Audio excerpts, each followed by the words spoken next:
Hey there everybody, my name is Kat Bowser. I'm your resident fantasy therapist and welcome back to my channel. Those of you here for the first time, welcome. My name is Kat Bowser. I'm a licensed therapist. I'm also a writer working on my first two novels, one is standalone, one the start of a series. And on my channel I like to talk about what I consider to be the heart of writing. That's the characters. And the heart of the characters is their psychology. So that's the angle I like to take with pretty much everything I talk about on my channel. Hey guys, so today I wanted to talk about a topic that came up on Twitter and I thought it was really interesting, so I thought we would discuss it a little bit. And that is, why are happily ever afters regarded as unrealistic? So those of you who know me, you know that happily ever after is probably my favorite kind of ending to a book. That doesn't mean it has to always be happily ever after though. It still needs to fit. I mean, if you introduce me to a world that's grim and dark and then throw happily ever after on there, I'm gonna feel kind of weird about it. That being said though, I think it's important to kind of discuss, why is there this idea that happily ever after is unrealistic? And I think there's a couple factors going into this. First and foremost, I think when people hear the term happily ever after, they picture the fairy tale ending, the prince gets the girl, the princess finds her love or whatever, and they get married, and then that's it. And you're left with this idea of, they live forever happy the rest of their lives. And I see the issue with that, but at the same time, I don't see the issue with that. And I think, honestly, the world's gotten a lot more cynical. I think that's part of the problem, is people, when you tell them that it's possible for a couple to get together and stay together and be happy, like genuinely happy, there's kind of this idea of, yeah, right, that's not going to happen. Because happiness is a complicated topic, actually. It's actually something that I like to research, because if you look around the world, you will see different ideas of happiness, what constitute as happy. In fact, some of the happiest people in the world are in some of the poorest villages that you will ever find. So I think it kind of depends on what is someone's definition of being happy.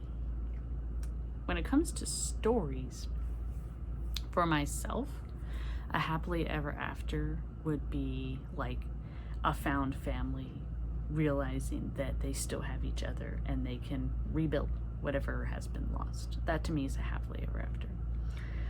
It could be a couple that realizes that despite their flaws, they still want to be together. That's a happily ever after to me. So I think happily ever after is much more varied than people think it is. Like I think there's this stereotype of happily ever after is, like I said, the fairy tale ending and that's it. But I don't think that's true. I think the difference is that nowadays, rightly so, there is a push that you aren't just given a happily ever after. You have to earn it. You have to fight for it. You have to build it. And I think that is healthy to kind of tell people. I think Princess and the Frog actually, I think, did this pretty well. It still has kind of that stereotypical, end of the story, we're married, we have money, we're happy kind of thing. But they do show that it isn't something that's given to them. It's not, Tiana marries Naveen, but they aren't given the money for her restaurant that she wants. She saved that money, and then they have to build the restaurant themselves. And once it's built, they gain some patronage because Tiana is now a princess. But it's her hard work and his helping her and supporting her that got them where they are. And I think that is a really important message, in that there definitely shouldn't be this idea of you just dream and things happen, because I don't think that is necessarily a healthy ideal.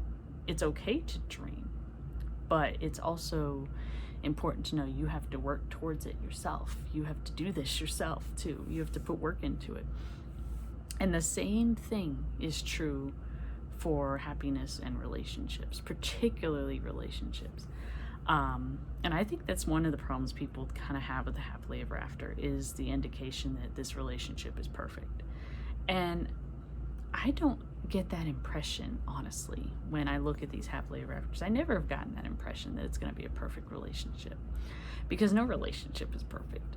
But I do get the indication that this is a relationship that these people care about enough that they're going to work for it, and they're going to put effort into it. And that's what makes a good relationship and a steady relationship, is the desire to work at it, to listen, to communicate. Those are all important things in a relationship. And so that's what I see in a happily ever after. I'm going to sum it up, I see good but not perfect.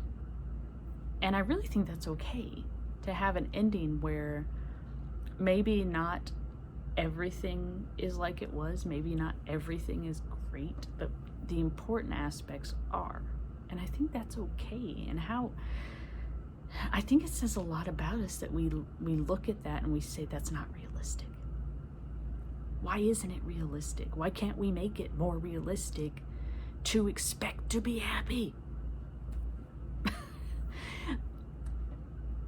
That's what bothers me, is that when you tell people that your preference for a story is a happily ever after, and they respond with, I can't make it happily ever after because that's not realistic.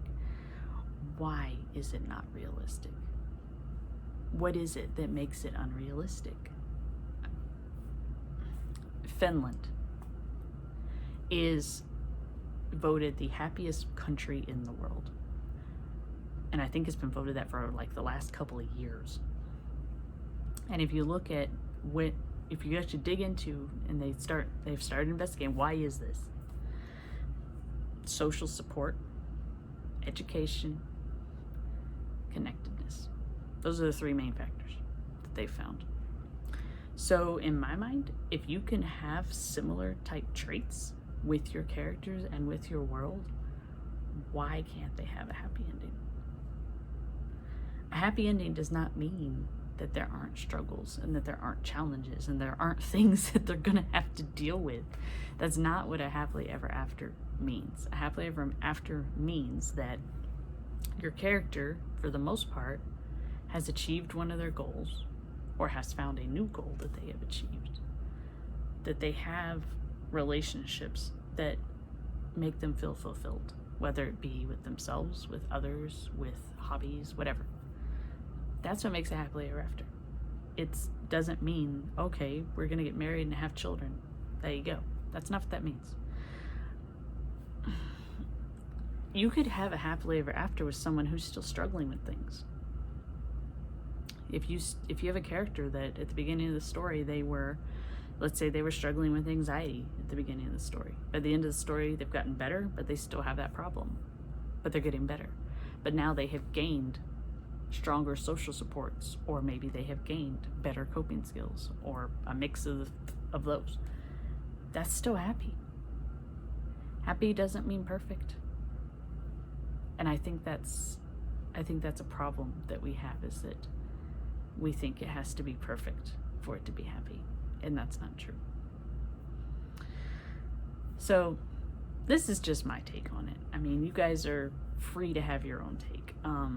I know some people like sad endings. I don't get it, but you do you, Obviously there's a call for it because people like to write them. Some people like tragedy, so, go for it. Some people like bittersweet endings. I'm very picky on them. Like I've said before, I think Lord of the Rings did it right. I have seen several other stories that have tried to do bittersweet, and it just does not seem to work for me. So, but again, if you prefer bittersweet, where there's this sense of loss and kind of still this downtrodden feeling, but there's still a feeling of hope as well, that's fine too. But I think we need to look at, why do we consider happiness to be unobtainable or to be unrealistic? I think that's genuinely something we should look at and think about, because in my mind, I think introducing the idea that a character can be happy at the end of a story I think that's a good message to send, that they're not going to have a perfect life. They're going to have struggles. They're going to have trials. They're going to have to work at it. But they can still be happy. I think that's important. And I think it's something that I would like to see more than I do. So that's just my take on it, guys. I hope you guys found this interesting, or at least entertaining. As always, I welcome any comments or suggestions below. I'll get to them as soon as I can. If you guys don't want to miss when I upload, make sure you subscribe and ring the bell so you don't miss it. I upload twice a week, once at the beginning of the week, once at the end of the week. And as always, if you guys have any topics you would like me to address or you're interested in, let me know. I'll get to them as soon as I can. I have a list that I am still going through, and so I always welcome any ideas. So that being said, I hope you guys stay safe, have a good one, and I'll see you next time.